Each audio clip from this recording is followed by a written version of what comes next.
The secrets they had discovered would change everything. The galaxy was about to face Captain Minho floated weightless in the observation deck of the Deep Space Monitoring Station Outpost 7. The station hung in the empty void between galaxies, far from any star or planet. Its job was to watch for threats coming from outside their galaxy. For 30 years, Minho had worked at stations like this one. The work was boring and lonely. Most of the time, the sensors showed nothing but empty space and distant starlight. But today was different. The main detection array was showing readings that made no sense.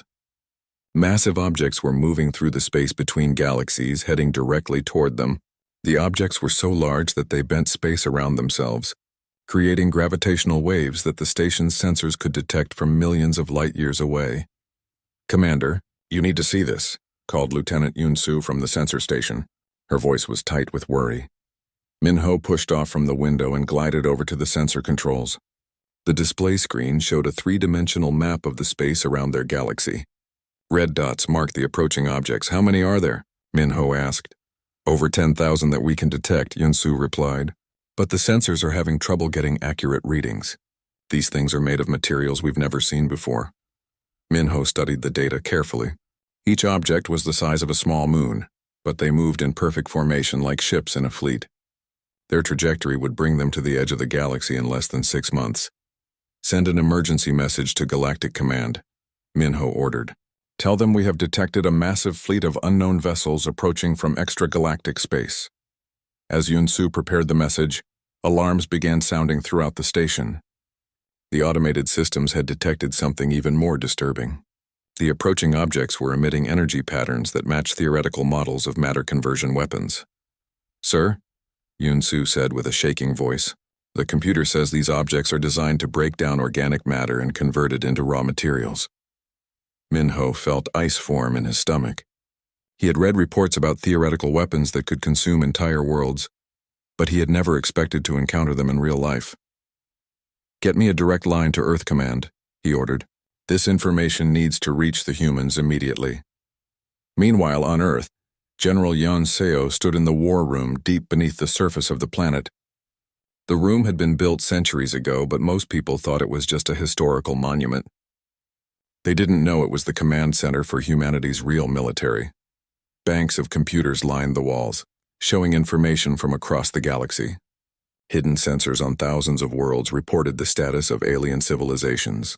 Disguised human agents sent regular updates about political developments and military capabilities. For months, Yan Seo had been watching the deep space monitoring stations.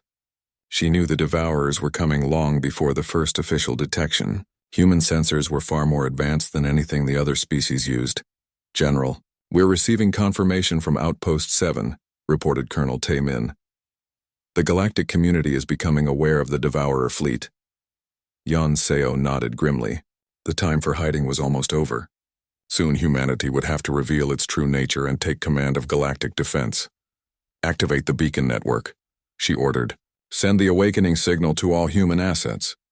Across the galaxy, hidden transmitters began broadcasting a coded message. The signal reached human agents who had been waiting for decades or even centuries for this moment. Military advisors revealed their true identities to alien governments. Disguised traders activated weapon systems hidden in their cargo ships. Human explorers began converting their research stations into military bases. On the industrial world of Kepler Prime, Dr. Wu Jin received the awakening signal while working in his laboratory.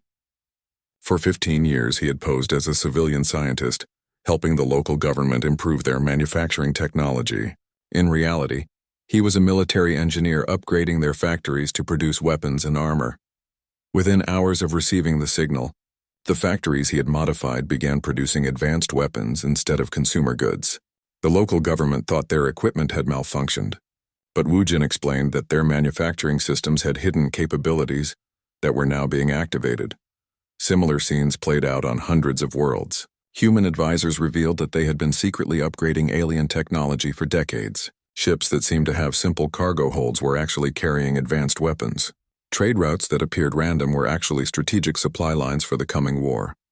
President Young Kwan of Earth finally broke humanity's long silence.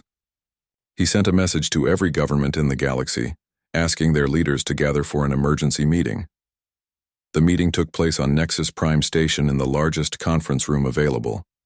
Representatives from hundreds of species filled the chamber. Everyone had questions about the approaching threat and humanity's sudden change in behavior. Chancellor Yu Jin called for order and introduced President Young Kwan. The human leader was older than he appeared, with eyes that held the weight of centuries. When he spoke, his voice carried the authority of someone who had been preparing for this moment his entire life. Fellow citizens of the galaxy, he began, the time for deception is over. What approaches our galaxy is called the Devourer Fleet. They are silicon-based entities that consume all organic life.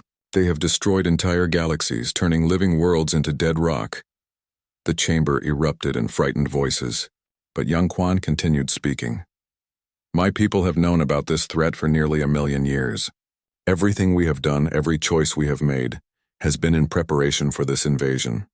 We withdrew from galactic leadership not out of weakness, but to give other species the chance to develop their own strength. Admiral Bo Ram stood up from her seat. Are you saying that humans have been manipulating galactic development? We have been guiding it, Young Kwan replied. Every civilization in this chamber has received human help at crucial moments in their history. We cured diseases, prevented wars, and shared technology.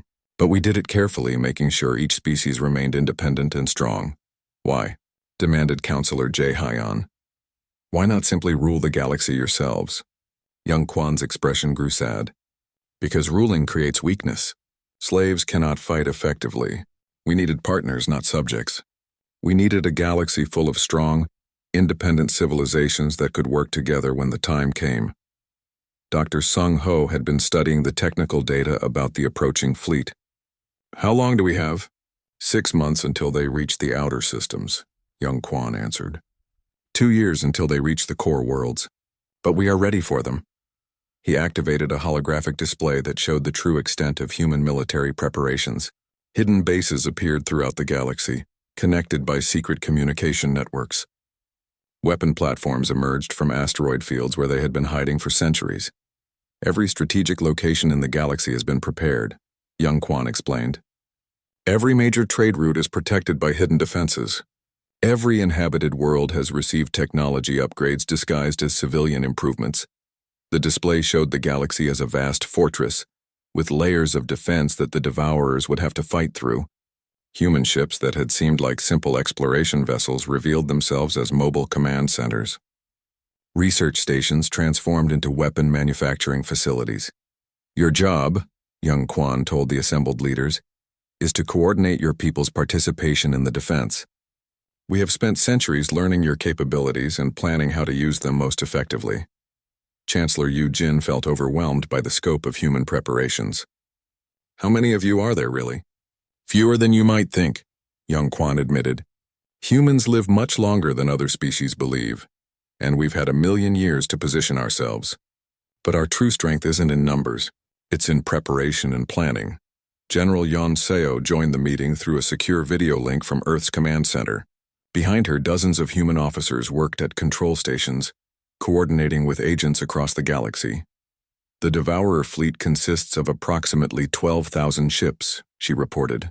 Each ship is the size of a small moon and carries conversion weapons that can strip the atmosphere from a planet in days. They move slowly but are heavily armored and nearly impossible to stop with conventional weapons. How do we fight something like that? Asked Senator Kang Min. With everything we have, Yonseo replied. And with weapons specifically designed to destroy silicon-based life forms. We've been developing anti-devourer technology for hundreds of thousands of years. The meeting continued for hours as human leaders explained their defense strategy. Every species would have a role to play. Some would provide ships and soldiers. Others would manufacture weapons and supplies. A few had unique capabilities that would be crucial in specific battles. As the meeting ended, President Young Kwan addressed the chamber one final time. I know this revelation changes everything you thought you knew about humans and galactic history. But remember this. We have never been your enemies. We have been your guardians, preparing for this day when the galaxy would face its great. Archivist Sirah stood before the massive sealed door deep beneath Nexus Prime Station. The door was made from metal that seemed to absorb light, making it appear like a hole in the wall. Strange symbols covered its surface, glowing faintly with their own inner light. This was the entrance to the Forbidden Archive, a place that could only be opened during times of extreme crisis. The Galactic Council had built it thousands of years ago to store the most dangerous and important secrets in known space. Syrah pressed her hand against the central symbol. The door recognized her genetic pattern and began to open with a deep rumbling sound. Ancient air flowed out, carrying the smell of old metal and forgotten time. Chancellor Eugene waited behind her with a small group of trusted researchers. After days of debate, the Council had decided that humanity's deception qualified as an existential threat to galactic civilization. That gave them the right to access the deepest secrets. Remember, Eugene said quietly, everything we find here must remain classified until we understand what it means. Syrah nodded and stepped into the archive. Motion sensors detected her presence and ancient lighting systems activated. The chamber that revealed itself was enormous, stretching away into darkness in all directions. Thousands of data crystals lined the walls, each one containing information deemed too dangerous for normal study. At the center of the chamber sat a massive computer terminal that had been waiting for thousands of years. The archive contains the complete records of every extinct civilization. Syrah explained as they walked toward the central terminal. It holds secrets that could reshape our understanding of galactic history. Dr. Sung Ho examined the ancient computer with wonder. This technology is far more advanced than anything we use today. Who built it? The First Alliance, Syrah replied. They were the original creators of galactic civilization. They built this archive before they disappeared, leaving instructions that it should only be opened in times of ultimate crisis. She activated the terminal with a complex series of commands. The computer hummed to life, its systems waking from their long sleep. Holographic displays appeared in the air around them, showing vast databases of information. Search for all records relating to the species called humans or Terra, Eugene commanded. The computer processed the request for several minutes. When it finished, hundreds of files appeared on the displays. The oldest records were over 1 million years old. Syrah opened the first file and gasped. It contained detailed biological information about humans, including their genetic structure, their homeworld, and their early development. But the date stamp showed it was written 900,000 years ago. This is impossible, whispered Dr. Hana Kim, who had joined them through a secure video link. According to this record, humans were a spacefaring civilization when Earth was still covered in ice. Eugene read through the biological data. It says here that early humans had natural lifespans of over 5,000 years. They could travel between stars using technology we still don't understand. Dr. Sung Ho found another file that made his hands shake. This contains the complete plan for something called the Galactic Garden Project. It shows humans deliberately seeding life across hundreds of worlds. The file described an incredible undertaking. Ancient humans had spent hundreds of thousands of years visiting empty worlds and planting the seeds of life. They had guided evolution, taught primitive species, and carefully shaped the development of galactic civilization. They weren't just helping random civilizations, Sung Ho realized. They were creating the entire galactic community according to a master plan. Syrah found records showing the timeline of the project. Humans had worked for nearly 1 million years to fill the galaxy with intelligent life. They had ended wars before they could start, prevented extinctions, and guided technological development. But why? Asked Chancellor Eugene. Why spend so much time and effort creating other civilizations? The answer came in a file marked with the highest security classification. Syrah hesitated before opening it, knowing that some knowledge changed everything forever. The file contained a simple message written by the leader of the ancient human government. We have received warnings from beyond our galaxy. Something vast and hungry is coming. It devours all organic life and turns entire star systems into feeding grounds. We cannot stop it alone. Our only hope is to fill the galaxy with strong, diverse civilizations that can work together when the time comes. We will guide them in secret, teaching them what they need to know. When the great threat arrives, they will be ready. Until then, we will wait and watch, pretending to be less than we are. The chamber fell silent as everyone absorbed the implications. Humans hadn't been controlling galactic civilization for their own benefit. They had been preparing it to survive something terrible. Dr. Hai Wan found technical files describing human technology. Their real ships are the size of small moons, she said in amazement. Their weapons can destroy entire star systems. They've been hiding technology that makes our most advanced systems look like stone tools. Look at this, called Dr. Min Jae from another terminal. It's a list of human agents embedded in every major government in the galaxy. They've been influencing decisions for thousands of years. The list was enormous. Human agents had served as advisors, traders, explorers, and diplomats throughout galactic history. Many of them had lived for centuries, using advanced medical technology to maintain their cover identities. Ra found the most shocking file of all. It contained detailed profiles of every current galactic leader, including their strengths, weaknesses, and psychological patterns. The humans had been studying everyone, preparing for the day when they would need to coordinate a galaxy-wide defense. They know everything about us, Yujin said quietly. Our military capabilities, our political systems, our trade networks. They've been mapping our entire civilization. But not to conquer it, added Dr. Sung Ho, to protect it. The archives contained thousands of other files describing human preparations, hidden military bases in empty star systems, weapons caches disguised as research stations, communication networks that could coordinate the entire galaxy in minutes. Most disturbing of all were the monitoring stations. Humans had been watching the space beyond the galaxy for hundreds of thousands of years, waiting for signs of the approaching threat. According to these records, Ra said, the threat they've been preparing for is called the Devourers. They're a silicon-based species that consumes all organic matter. They turn living worlds into dead rocks. Dr. Hana Kim studied the ancient descriptions. The records say the Devourers destroyed several galaxies before this one. They move slowly, taking thousands of years to cross the space between galaxies. But once they arrive, they're almost impossible to stop. Unless you've spent 1,000,000 years getting ready for them, Yujin realized. The final file in the archive was a message addressed to future galactic leaders. It had been written specifically for the day when humanity's secret would be discovered. Ra read it aloud.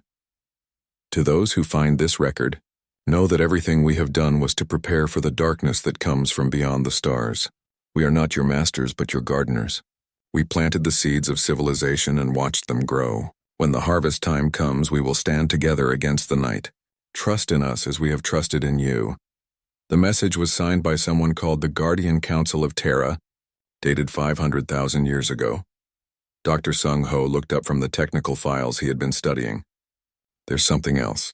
According to these records, human technology isn't just advanced. It's specifically designed to fight silicon-based life forms. Every weapon, every ship, every system has been optimized for war against the Devourers. They've been preparing for this specific enemy for almost 1,000,000 years, Yujin said with growing understanding. That's why they've been so patient. That's why they've hidden their true nature. Ra found one last file that made her blood run cold. It was a recent update, automatically generated by human monitoring systems. The timestamp showed it was only 3 days old. The Devourers have been detected at the galaxy's edge, she read. They will arrive within 6 months. All human assets are being activated. The Galactic Garden defense protocol is now in effect. Chancellor Yujin stared at the message in shock. They're already here?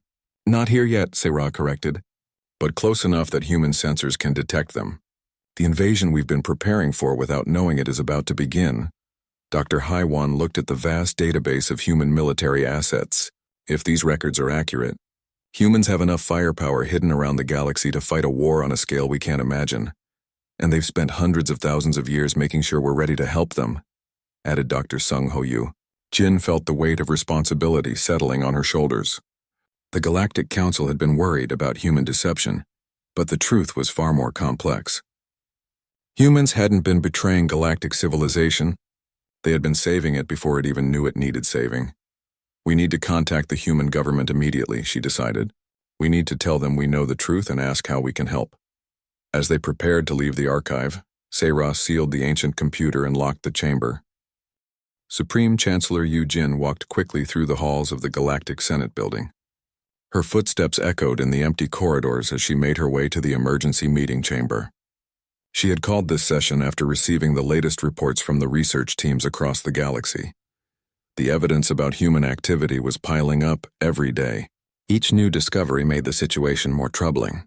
Yujin had been chancellor for 20 years, but she had never faced anything like this.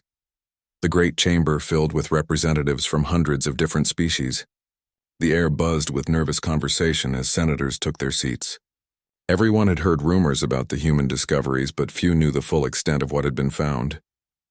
Yujin called for silence and stood at the central podium.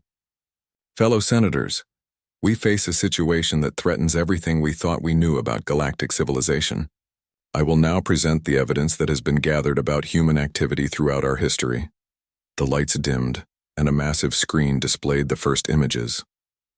Ancient murals from Thesserian Prime showed human-like figures teaching mathematics and science. Stone tablets from Helios to described humans curing a deadly plague. Metal trade records from Karnos mentioned regular business with Earth merchants. Admiral Bo Ram stepped forward to present the military analysis. She was a tough woman who had spent her career studying galactic defense. Her reports were always careful and accurate. The evidence shows a disturbing pattern, Bo Ram began. Human exploration ships have visited every strategic location in our galaxy. They have mapped our defenses, studied our military capabilities, and cataloged our resources. She displayed star charts showing human ship movements over the past 50 years. The patterns looked random at first, but when viewed together, they revealed a systematic survey of the entire galaxy. What we assumed was innocent exploration was actually military reconnaissance, Bo Ram continued. They have studied every choke point, every major trade route, and every military installation in known space. Counselor J. Hyun from the Altarian system stood up. Are you suggesting that humans are planning to attack us? I'm suggesting they already know everything they need to know about our defenses, Bo Ram replied. If they wanted to attack, they would have every advantage. The chamber erupted in frightened voices. Representatives demanded answers that no one could give. Eugene called for order and introduced the next speaker. Dr. Sung Ho had been studying the genetic evidence from ancient worlds. His findings were just as troubling as the military reports. We have found human DNA on 17 different worlds, he announced. These genetic traces are millions of years old. But the most disturbing discovery is what else we found mixed with the human DNA. The screen showed complex genetic charts that most senators could not understand. But Sung Ho explained in simple terms. Every species in this chamber shares genetic markers with humans. Not similar markers, identical markers. This suggests that humans had a direct role in the development of every major galactic civilization. Senator Kang Min from the Vegan worlds raised her voice. What exactly are you saying, Doctor? I'm saying that humans may have guided the evolution of every species in this galaxy. We might all be their children in a very real biological sense. The chamber fell silent. The idea was too large and frightening for most senators to accept. If humans had shaped the development of galactic civilization, what did that make everyone else? Elder Dong Hyun spoke from his position at the High Council table. He was over 200 years old and had seen many crises in his long life. But his voice shook as he addressed the chamber. There is something else we must consider, he said. Every major crisis in recorded galactic history was resolved shortly after mysterious ships appeared. The Andromedal War ended when unknown vessels destroyed the enemy fleet. The Great Plague was cured by strangers who arrived with medicine and left without asking for payment. The Rim Rebellion collapsed after advisors appeared to help the government. He paused and looked around the chamber. What if those mysterious helpers were always humans? What if they have been managing galactic affairs for millions of years? Admiral Bo Ram nodded grimly. That would explain why their exploration ships always arrive just before major events. They're not exploring. They're monitoring. Yujin felt a chill run down her spine. Are you suggesting that humans have been controlling galactic civilization? I'm suggesting that nothing major has happened in this galaxy without human involvement, Elder Dong Hyun replied. The question is whether they are protectors or puppet masters. Dr. Hana Kim joined the meeting through a video link from the archives. She had been working without sleep for days, searching through every ancient text she could find. I've discovered something else, she announced. Human references appear in prophecies from dozens of different civilizations. They all say the same thing. Humans will reveal themselves when the galaxy faces its greatest threat. What kind of threat? Asked Chancellor Yujin. The prophecies aren't clear. They mention something coming from beyond the galaxy, something that will try to destroy all life. The texts say humans have been preparing for this threat for millions of years. The chamber buzzed with nervous energy.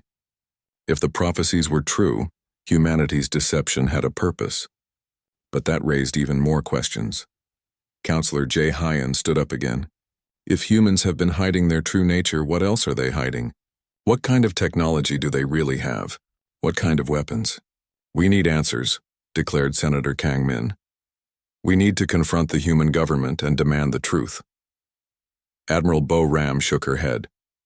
That could be extremely dangerous. If humans have been managing galactic affairs for millions of years, they have power we can't imagine. Confronting them directly might provoke the very crisis the prophecies mention. So what do you suggest? Asked Yujin. We investigate quietly, we gather more evidence, and we prepare for the possibility that everything we thought we knew about humans is wrong. Dr. Hai Wan, the council's technology expert, had been silent during most of the meeting. Now she stood up with a worried expression. I've been analyzing human technology that they've shared with us, she said. Their computers, their engines, their medical equipment. Everything they've given us is deliberately limited. It's like they've given us children's toys while keeping the real technology hidden. She displayed technical diagrams on the screen. Look at their ship designs. They appear simple, but the underlying engineering is incredibly sophisticated. They've built technology that looks primitive but functions far better than our most advanced systems. Why would they do that? Asked Chancellor Yujin. To make us underestimate them, replied Admiral Bo Ram. While we thought they were learning from us, they were actually studying us. The meeting continued for hours as more evidence was presented. Ancient texts, genetic studies, military analysis, and technology reports all pointed to the same conclusion. Humans were not the innocent newcomers they appeared to be. As the session ended, Chancellor Yujin looked out at the worried faces of the galactic representatives. Fear was replacing curiosity as the dominant emotion in the chamber. We will continue this investigation in secret, she announced. Tell no one outside this chamber what we have discussed today. We must learn the truth about humanity before we decide how to respond. As the senators filed out of the chamber, many of them looked up at the observation gallery where human diplomats often watched council sessions. Today the gallery was empty. But somehow that made it even more frightening. Elder Dong Hyun remained in his seat long after the others had left. He stared at the empty chamber and thought about all the times humans had offered help and friendship to the galactic community. Were you helping us? He whispered to the empty room. Or were you keeping us under control? The question hung in the air like a threat. And somewhere in the galaxy, human ships continued their patient work, following patterns that only they understood. Dr. Ji Woo Park stepped off the transport ship onto the crystal surface of Thesserian Prime. The entire planet was made of living crystal that grew in beautiful patterns. The Thesserians had built their cities inside the crystal formations millions of years ago, but they had all died out long before other species learned to travel between stars. Ji Woo was here to study the ancient murals inside the crystal caves. The Thesserians had carved pictures and symbols into their crystal walls before they disappeared. Most researchers thought the murals just showed daily life and religious ceremonies. But after Dr. Hana Kim's discovery, everything old was worth looking at again. The crystal caves were deep underground. Ji Woo wore a special suit that let him breathe and stay warm in the cold tunnels. His team followed behind him with lights and recording equipment. There, said his assistant. Dr. Min Jae. She pointed to a large wall covered in carved pictures. This mural shows the Thesserians learning mathematics. Ji Woo examined the pictures closely. The crystal was so clear that the carvings looked like they were made yesterday. The mural showed tall Thesserian beings with 6 arms and crystal bodies. They were gathered around smaller figures who were teaching them to work with numbers. But the teaching figures made Ji Woo's breath catch in his throat. They stood on 2 legs. They had 2 arms. Their heads were round and they had 5 fingers on each hand. These teachers look exactly like humans, whispered Dr. Min Jae. Ji Woo took detailed photos of every part of the mural. In one section, the human-like figures were drawing mathematical equations on crystal boards. In another section, they were showing the Thesserians how to build complex machines. According to our dating, this mural is at least 40,000 years old, said Dr. Hyun-soo, the team's archaeologist. But humans didn't even have basic mathematics 40,000 years ago. Ji Woo moved to another wall. This mural showed the human-like teachers saying goodbye to the Thesserians. The crystal people were giving them gifts and flowers. The humans were walking toward what looked like a spaceship. "Send these images to Nexus Prime immediately," Jiwoo told his team. "Dr. Kim needs to see this." While his team worked on Thesserian Prime, other research groups were making similar discoveries across the galaxy. On the gas giant Helios 7, Dr. So-Min Lee was exploring the ancient ruins on the planet's largest moon. The moon had once been home to the Heliaran civilization. They had lived in great cities of metal and glass. But a terrible plague had killed most of them 8,000 years ago. The survivors had carved the story of their salvation into stone tablets. So Min walked through the empty city streets with her research team. The buildings were still standing, but they were covered in thick dust. Everything was silent except for the wind blowing through broken windows. "The temple is this way," said her guide, Dr. Wu Jin. He led them to a massive building in the center of the city.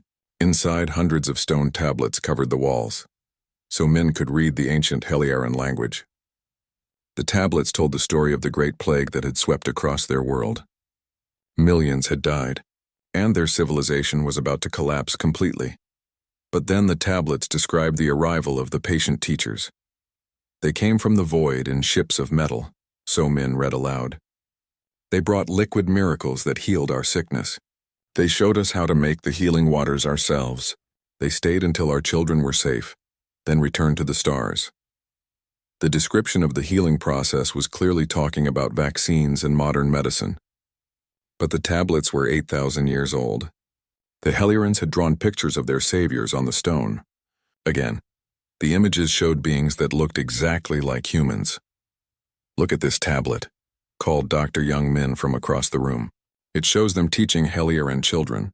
So Min examined the tablet. It showed human-like figures helping young Heliarans learn to read and write. They were also teaching them to grow new kinds of food and build better houses. They didn't just cure the plague, so Min realized. They rebuilt their entire civilization. Back on Nexus Prime Station, Captain Bo Ram was analyzing data from 17 different worlds. Her job was to study genetic patterns in ancient fossils, but her recent discoveries were keeping her awake at night.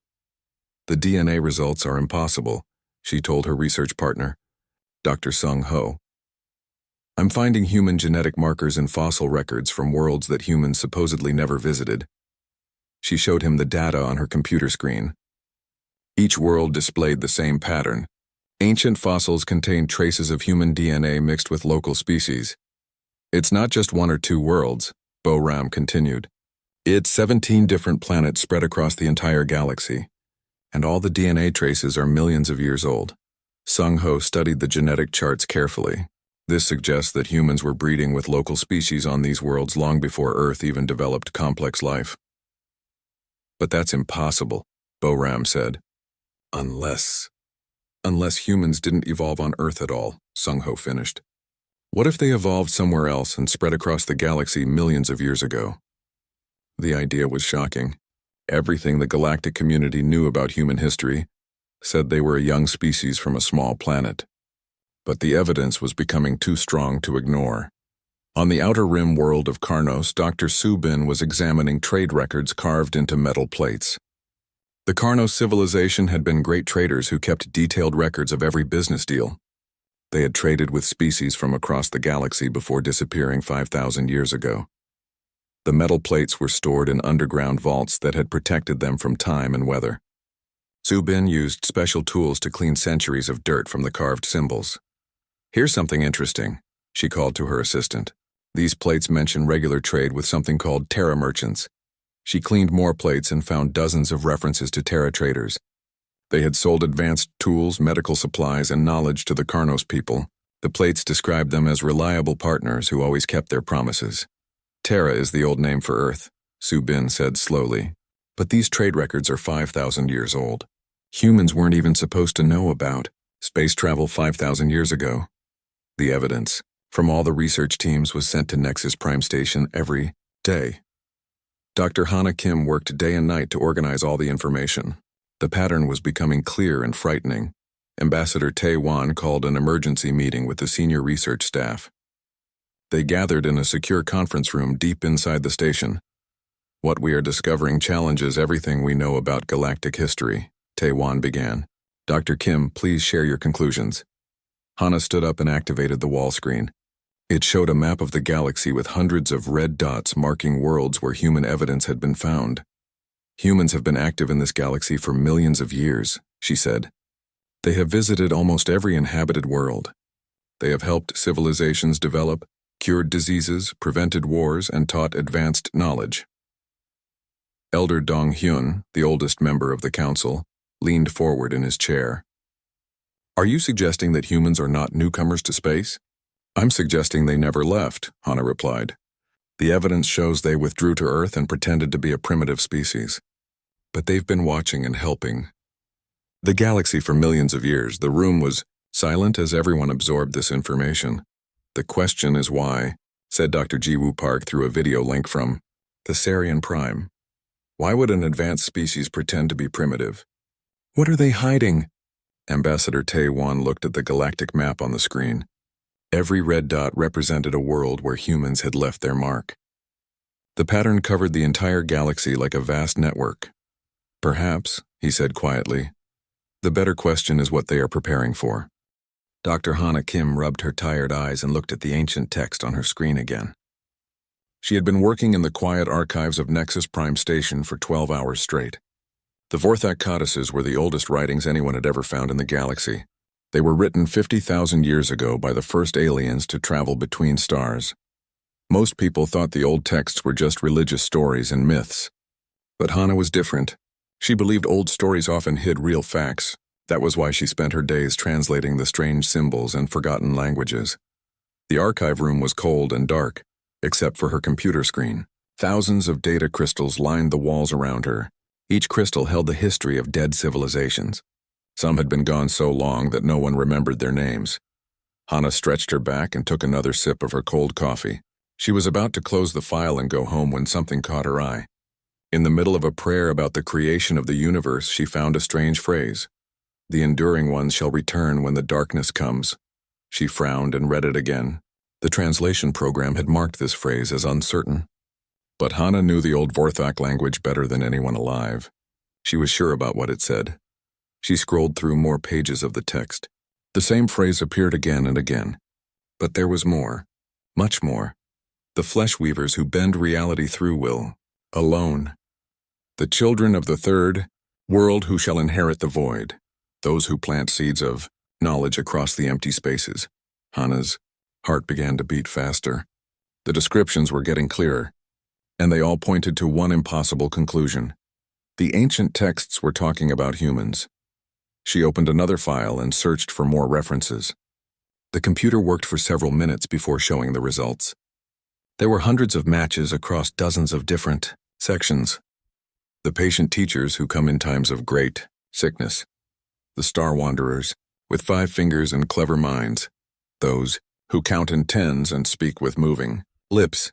Every description matched humans perfectly, but that was impossible. Humans had only joined the galactic community 50 years ago. Before that, they lived on one small planet called Earth. They had never traveled to other worlds, or had they? Hana saved her work and walked quickly through the empty halls of the station. She needed to tell someone about this discovery. But who would believe her? She found Ambassador Tae-won in his office, reading reports from the outer colonies. He was a careful man who never made quick decisions. That made him perfect for his job, but sometimes it made him slow to see new ideas. Ambassador, I need to show you something important, Hana said as she entered his office. Tae-won looked up from his papers. Dr. Kim, it is very late. Can this wait until morning? No, sir. I think I found something that changes everything we know about galactic history. She connected her data pad to his wall screen and showed him the translated texts. Tae-won read silently for several minutes. His face showed no emotion, but Hana could see his hands gripping his desk tighter. These are just old religious stories, he said finally. Ancient people often wrote about gods and spirits. That does not mean they were real. But look at the details, Hana said. She highlighted several passages. They describe the exact number of fingers humans have. They mention Earth's position as the third planet from its star. They even describe human DNA structure using old symbols. Taiwan stood up and walked to his window. Outside, ships from 100 different worlds moved through the space lanes around the station. Dr. Kim, what you are suggesting is impossible. Humans are newcomers to space. They barely had simple rockets when we first contacted them. That is what we thought, Hannah said. But what if we were wrong? What if humans have been in space much longer than anyone knows? Then where is the evidence? Where are their old colonies? Their ancient ships? Hannah had been thinking about that same question all day. What if they hid it on purpose? What if they wanted everyone to think they were new to space? Taewon turned back to face her. Why would anyone do that?